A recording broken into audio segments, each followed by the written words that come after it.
Assalamu alaikum wa rahmatullahi wa barakatuh. Your Excellency, Ismail Omar Gele, the President of the Republic of Djibouti. Your Excellency, Dr. Abiy Ahmed, the Prime Minister of Federal Democratic Republic of Ethiopia. Your Excellency, Muhammad Abdullahi Farmajo, President of Somalia. Your Excellency Hassan Ali Khaireh, the Prime Minister of Somalia. Representatives of the chairperson of the African Union, if they are here. Your Excellency, Dr. Wargane Gebeyaho, the Executive Secretary of IGAD. Your Excellency, Donald Yamamoto, the U.S. Ambassador.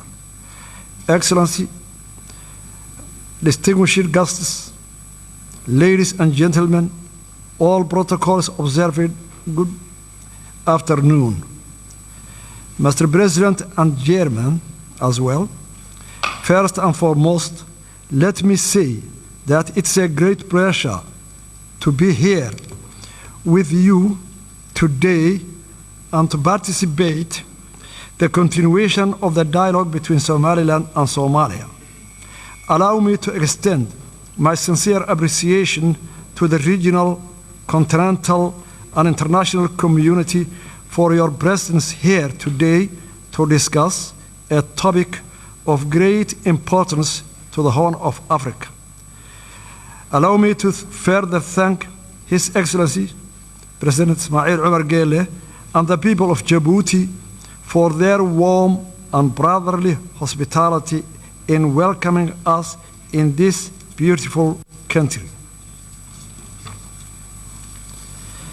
Though we may be separated by land and sea, nothing will diminish the important role you all play and will continue to play in your efforts to bring peace and stability to the African continent.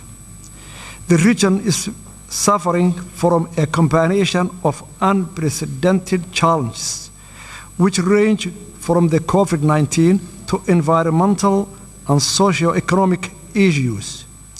Regional cooperation and hegemony is urgently required to steward the vulnerable to more prosperous and stable future.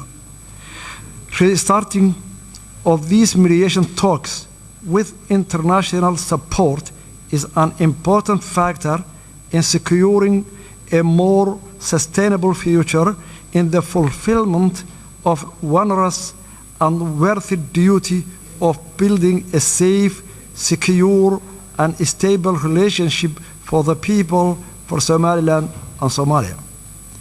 Excellencies, allow me to stress the current phase that we are entering is a crucial in shaping the future of the future bilateral relationship between our two neighboring countries, regional stability, and sustainable and prosperous future for the Horn of Africa.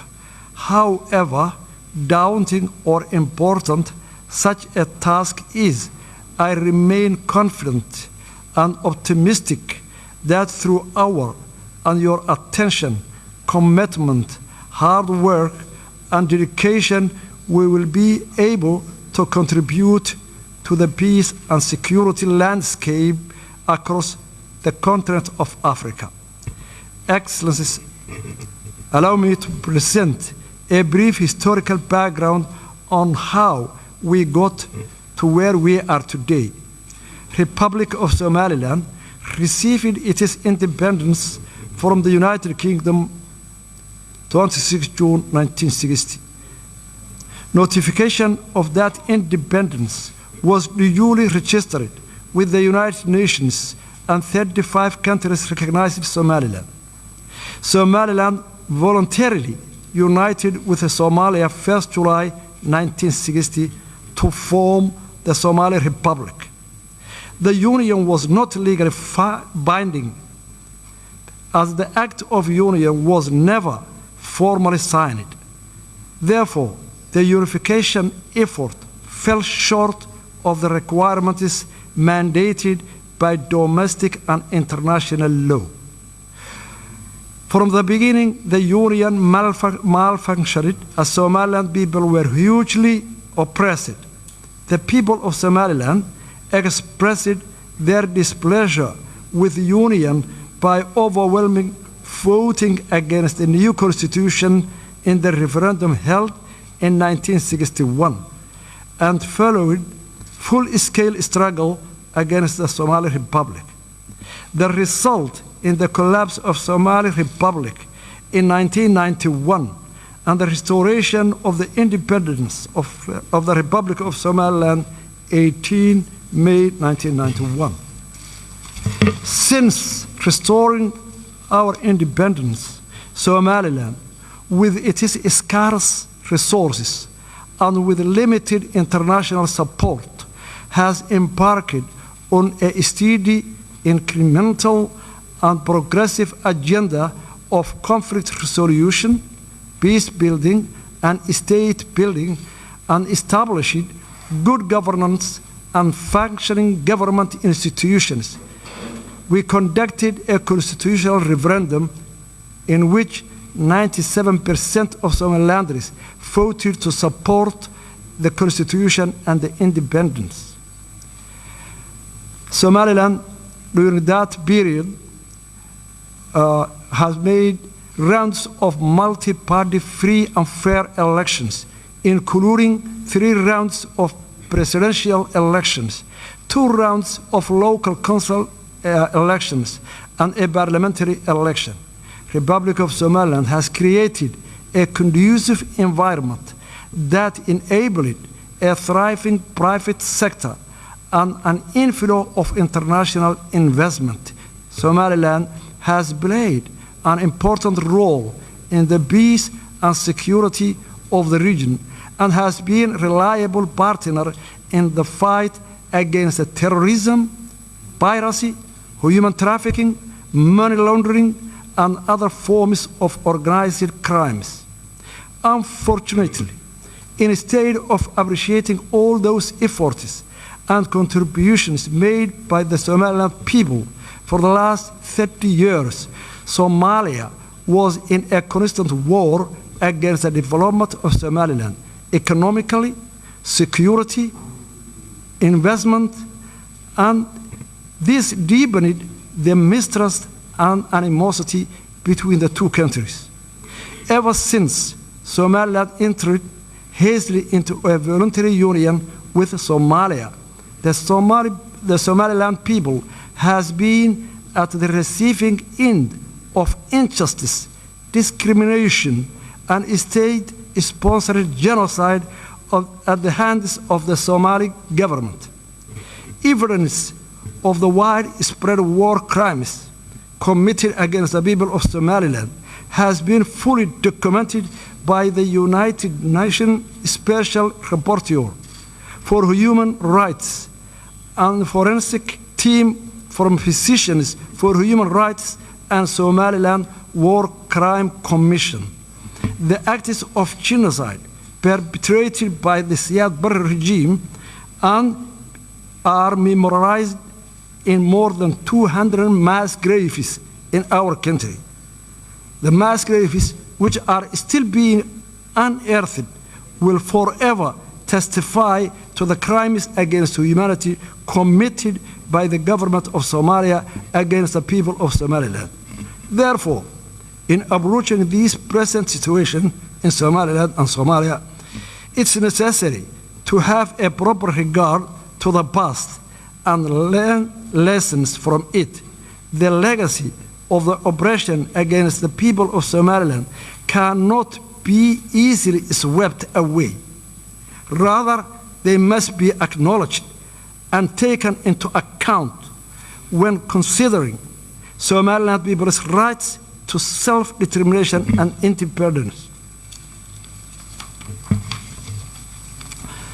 The case for Somaliland independence is not unique. This fact is also acknowledged by the African Union mission to Somaliland in 2005. That concluded the situation was sufficiently unique and self-justified in African political history, that the case should not be linked to the notion of Pandora's box. It recommended that the African Union should find a special method of dealing with this outstanding case at the earliest possible date. Furthermore, the 2005 African Union Fact Mission to Somaliland reported that the plethora of problems confronting Somaliland are in part the legacy of political union with Somalia that malfunctioned and brought the destruction and ruin, thereby overburdening the population of Somaliland.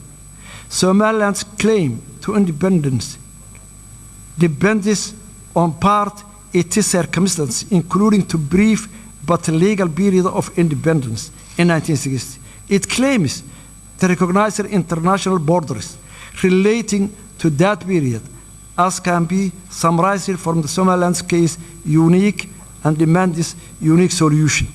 It does not create precedent for other unresolved conflicts in Africa or elsewhere. Somaliland's legal case for independence is the conformity with the international law. Somaliland satisfies the statehood criteria as set out in Montevideo Convention of 1933.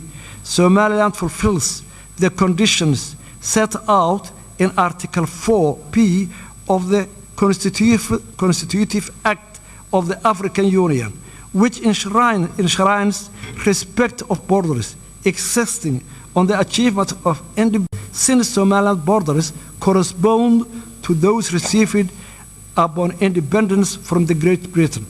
Somaliland is fully aware that the African context, the exercise of the right to self-determination is linked to the principle of respect for respecting boundaries.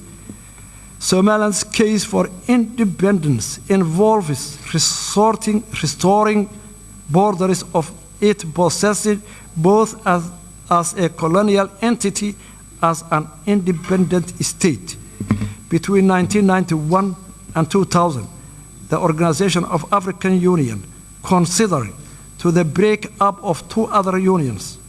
In 1989, Senegal opted to terminate its 7-year merger with Gambia as Senegambia Federation, and in 1993, Eritrea formerly seceded from Ethiopia. Furthermore, in supporting the Comprehensive Peace Agreement signed in 2005 and subsequently independence of South Sudan and its admission to the African Union, the African Union has accepted the break-up of Southern Sudan. The International Court of Justice, in its legal opinion on Kosovo, declared in 10-4 vote that the declaration of independence of Kosovo of the 17th February 2008 did not violate general international law because the international law provides no prohibition on declaration of independence. Furthermore, the Arbitration Commission of Peace Conference to Yugoslavia produced a series of opinions on the validity of new states' claim to independence and conditions for recognition. The Commission determined, inter alia, the break-up of Yugoslavia was a case of dissolution rather than cession. Somaliland's pursuit of independence is not a case of cession, but rather dissolution of voluntary union between independent states. A number of African Union member states are also the product of failed union. Mali, Senegal, Gambia, and Egypt have all withdrawn from unions with their borders intact. The African Union has also accepted the independence of territories never previously enjoyed full sovereignty. Following the failure of the unity government, Republic of Somaliland exercised its inherent right to self-determination, which are consistent with the preamble of the United Nations 1948 Universal Declaration of Human Rights. Somaliland has long argued that Somali Republic was two united countries. The failure of the unity government provided adequate ground to the restoration of our independence. We believe in that the key to sustainable and peaceful future lies in the honest and sincere dialogue between Somaliland and Somalia under the auspices of neutral and impartial international mediation mechanism and a guarantor. Somaliland remains committed to peaceful coexistence with Somalia. However, Somaliland insists in that the dialogue should be a two-state process with a substantive agenda that addresses the core issues of the dispute. Today, how can we proceed to this dialogue if the previously signed agreements in London, Istanbul, Accra, and Djibouti were not implemented yet? We cordially propose that a serious mediation mechanism and a guarantor should be in place for this new round dialogue. We thank Somalia for their sincere apology to the horror of yesteryear committed in Somaliland. The current generation of Somalia was, of course, not responsible for what the previous generations did, but it is acknowledgement of the wrongdoings of previous generation is significant and heartfeltly appreciated by all Somalilanders. But with acknowledgement also comes responsibility. Responsibility for the damage that horror caused. Words are not enough. Again, words are not enough. The horror of the past requires more than words. It requires actions. The act of recognizing and supporting the independence of Somaliland would go a long way to heal the wounds of the past and enable our states to embrace each other in our independent but closely interwoven futures. I am confident that we can build a bright future together as a brotherly, neighboring nations and for our own people and our region. Thank you very much.